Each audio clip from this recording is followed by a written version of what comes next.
right-hand corner, the blue Terran player, is going to be HeroMarine as we cast more from the IEM Katowice's group stages. If you're watching this one on YouTube, then hello, welcome. You have the red pros player to enjoy in the bottom left, that is Zest.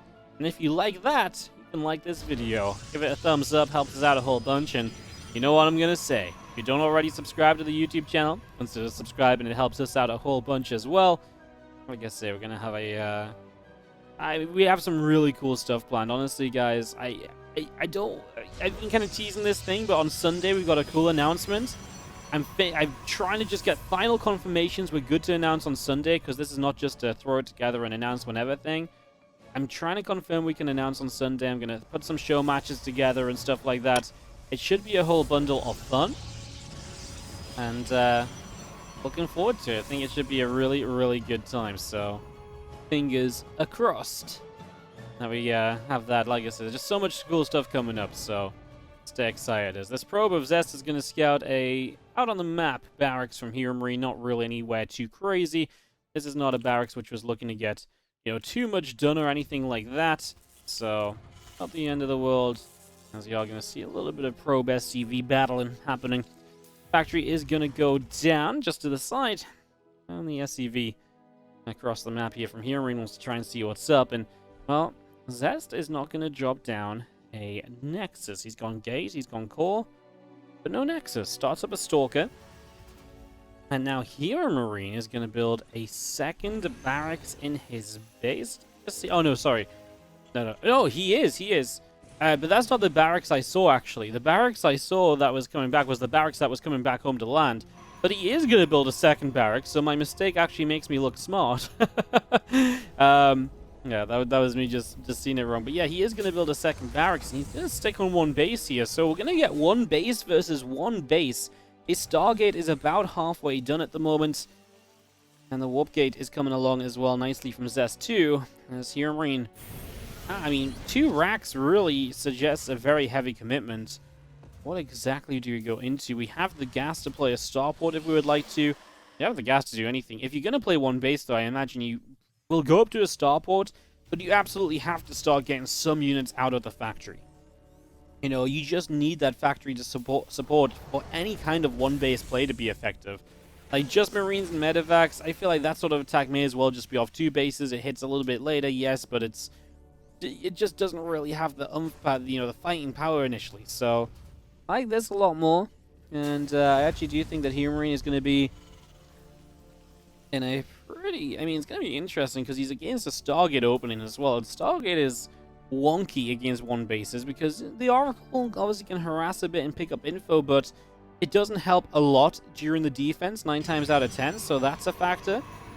And then beyond that, I mean, obviously you can get Void Rays up if you get the right information to build Void Rays, but there's a kind of a number of Marines and Cyclones that will just shut Void Rays down and just make those a bad choice as well, so this should be a pretty interesting moment or two. See what happens as the hallucinated Oracle from Zest initially comes across the map, so that's going to be the initial fake out. Keeps his real Oracle back at home. We'll put him up to 2 Oracles in total. His Oracle dies.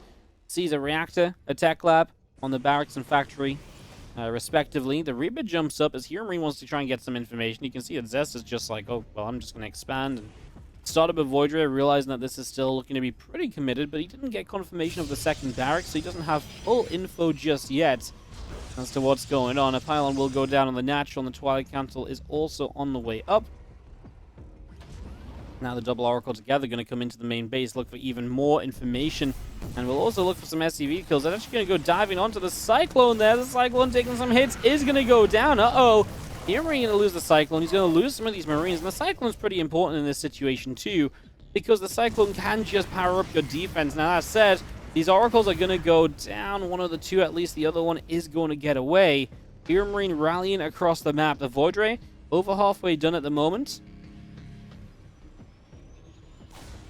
And this army just continuing to pressure on forwards here as we move on in. Just going to be seeing the Marines getting in on top of this Nexus. The tank going to see jump a few SCVs pull in, and would be surprised if they didn't start a bunker up, although it looks like we're going to get to push straight up on top of the main base, because Zest is not going to fight this on the low ground. He says, you're one base, I'll be playing on one base as well then.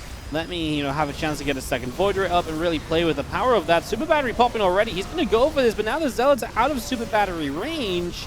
Obviously, the Void Ray is still getting healed up as it tries to fight back. A few Zealots still alive, trying to get to the low ground SCVs, blocking the Zealots from getting on top of the tank, as the tank will go down. So one of the tanks has fallen, and this initial bust out from Zest is looking pretty freaking good.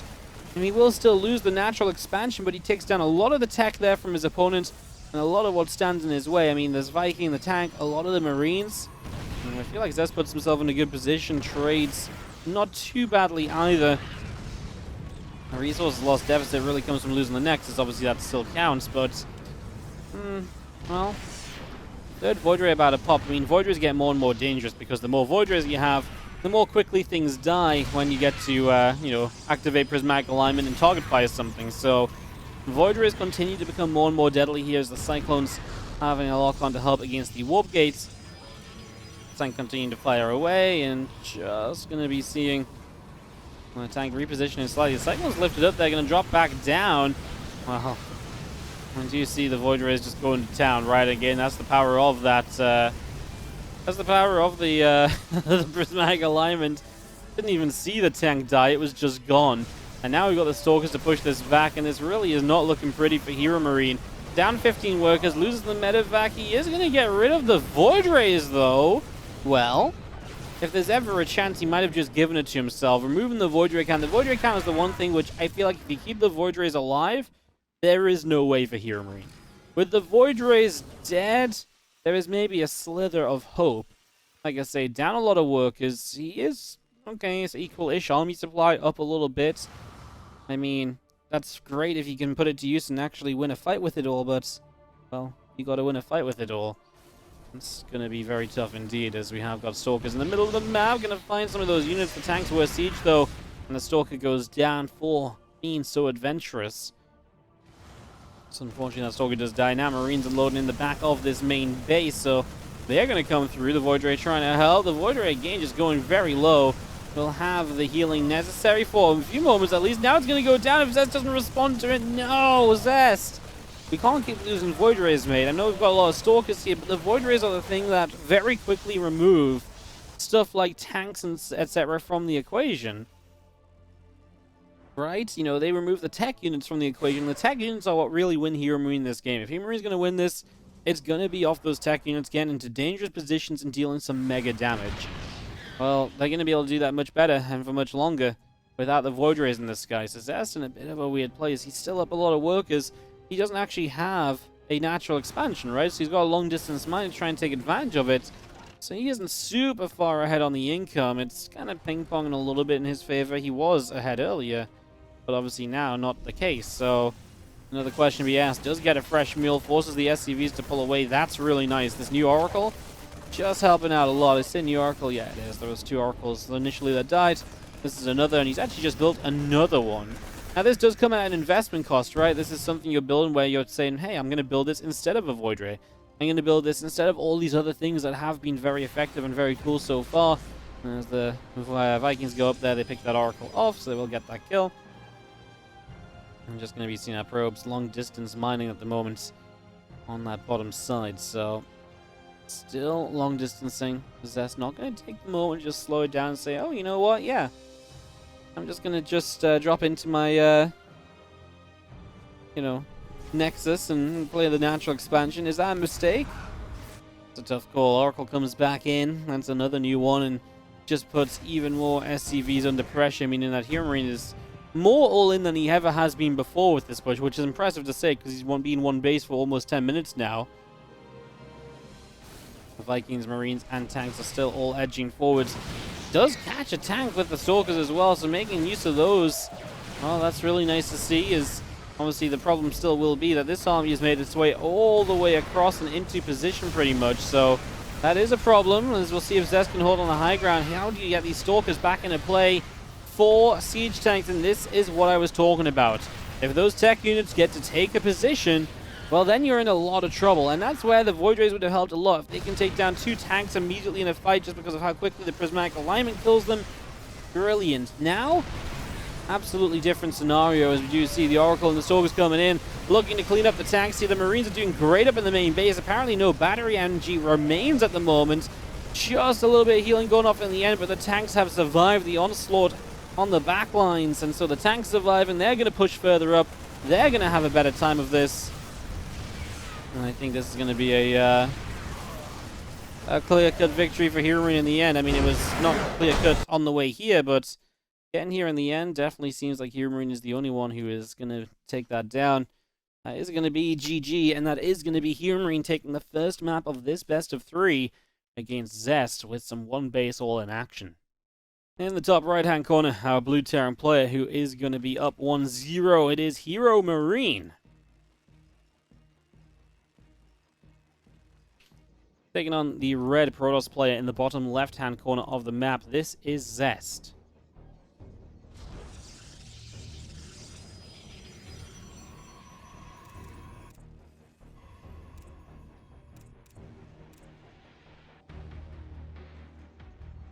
Trying to find a good camera to follow here. As recently I've realized that letting someone, using someone else's observing and then adding observing of my own works much better than just observing myself. Years and years of casting StarCraft, you learn things every day. I mean, it makes sense, right? The reason we have dedicated observers at events, obviously these are not dedicated observers, these are other people casting the games, which is why it's the combo that's good, right? Like, I cast off someone else's screen. If there's something I want to point out, I can zoom in on, move my mouse around myself, so. Yeah, this is, it's kind of funny because in this event, everyone had to use, like, certain accounts so that people couldn't, like, join a friends list or anything and keep the lobby secure and so on. And so everyone is called, like, I would show you guys, but I'm afraid that the time of, or the length of the game might show up if I show you guys, but you guys remind me, I'll show you at the end, but everyone is called, like, EN OBS A, EN OBS B, or PL OBS A, right? It's like language, OBS, number, or letter. It's like, oh, very hard to figure out who is who, which is, I just thought was kind of funny more than anything else.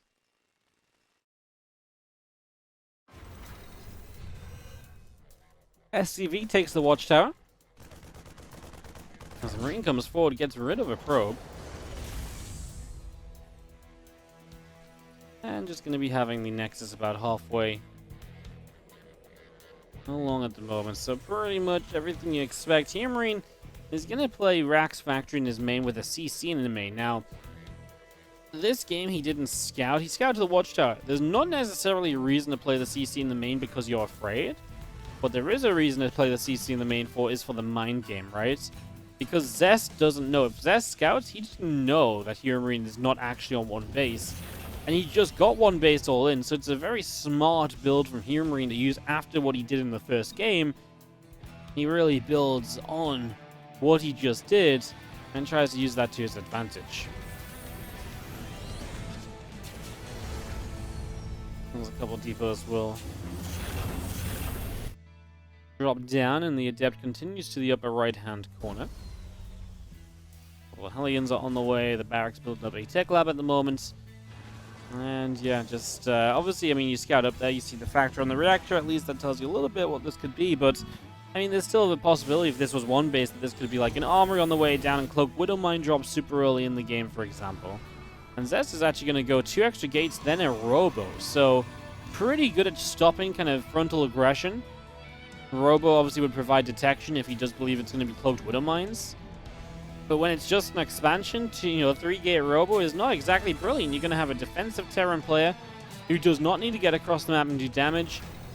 He's just not really going to take damage from you trying to be the aggressor either. I mean, it's just a recipe for disaster, it feels like, for Zest. Maybe not disaster, but it just feels like the initial build order advantage will slip on over toward HeroMarine. And the biggest issue is that you're going to get to a stage of this game as Zest, where you're actually going to be set up with gateways, a Robo, and you're going to be feeling pretty good, and then it's like, oh, you got gateways, got a Robo, and guess what? You just don't have any actual tech on those gateway units, and with Stim up, those units are going to suck. No charge, no blink. I mean, from here it feels like you pretty much got to drop a Robo Bay, because a blink is going to be really late. At least with a Robo Bay, you can get like an initial tech unit out place some splash damage, and that's exactly what Zest will do, putting that Robo Bay down. But of course, that means it's even longer until you have charge and blink, and those gateway units are actually good. So it's going to be an eternity until Zest's army is, for the most part, reasonable. And don't get me wrong, you can get some, something like a Colossus to kind of, basically be a band-aid fix for your army right now. But there's a reason so many of these builds from Protoss players open with a Twilight or go quickly into a Twilight. Obviously, usually you go Stargate and you can go into Twilight and add on charge, for example. If you're playing Phoenix or so, you can still go Blink after an Oracle. But it's because those gateway units are still the core of the Protoss army. And without their upgrades, they're just that much worse. So, Wolverine here for Zest for sure. And again, this would have been fine if he'd maybe got across and found like a Hellion drop, cleans it up, counters and does some damage. But now that that's not the case, and HeroMarine has just been building off to a very strong start, like I say, that's what's going to get me a lot more worried about this as the Marines come over. One of those Marines already went down, and a few of those Stalkers just unload into the corner as the Medivacs continue out over to the bottom left-hand side. As Stalker's going to come in. This is nice, getting some damage done.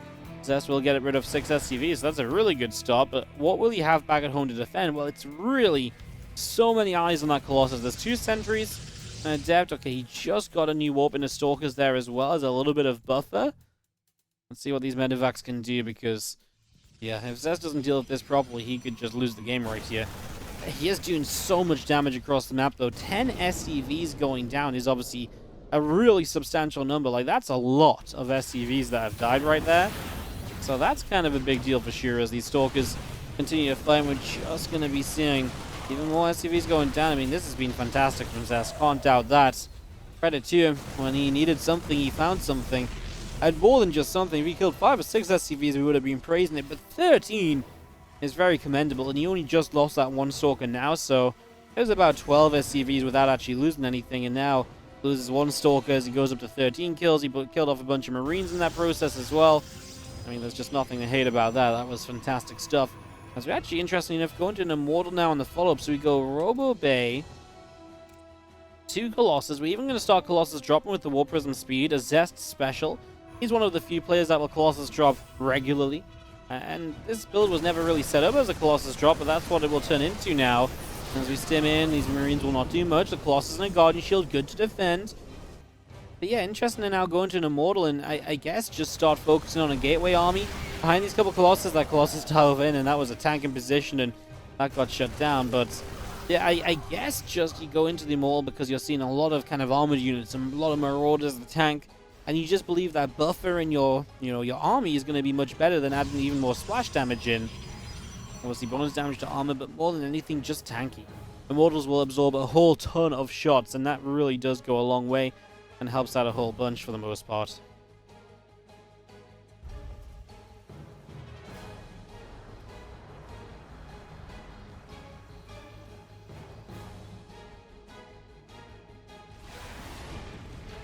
Two Vikings coming back over their right-hand side. War Prism is going to be taking some damage. Templar Archives will finish up. +1 attack on the Forge building up as well, so continue to bring that in.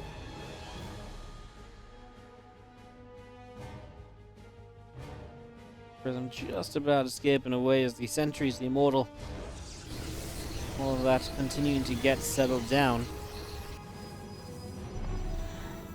Drop down into the Colossus. The Archon comes through. The few Zealots press forward.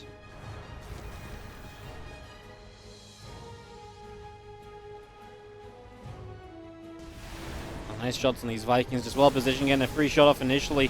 See what Zest can do in this army. He does have charge, but my goodness, the tanks just blasted those Colossus. That wasn't even a competition now. The Prism is going to keep the Colossus alive, but it's really barely alive at all. The Prism now gets shot down, so the Colossus are dead before they really do any damage. And oh my goodness, that was a disgustingly good push for HeroMarine. He's just going to run straight in on top of this third base and just killer in this TvP. And it all came down to that first game, which, A, great success, gets that first map win, even though it wasn't looking good initially.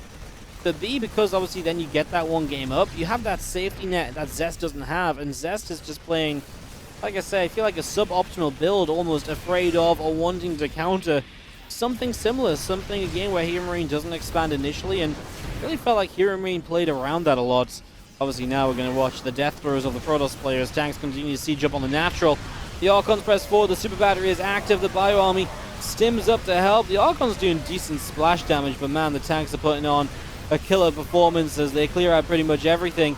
There's only going to be a couple of tanks left, but it doesn't matter. It's not a fair fight. 50 to 15 supply on armies, and that's HeroMarine in the lead. No upgrade or anything. Pretty committed once again from him. No engineering bay upgrades or anything of the sorts. Very much so just get across the map and get across the map right now. He does have an engineering bay, just hasn't used it. Just solid stuff from HeroMarine. Can't really say much more than that. Yeah, Prism over here is going to try and find a way in to get something else done, but can't quite handle it. The Prism does continue to escape out over that right-hand side. A couple extra Liberators coming up. The barracks is still building as well.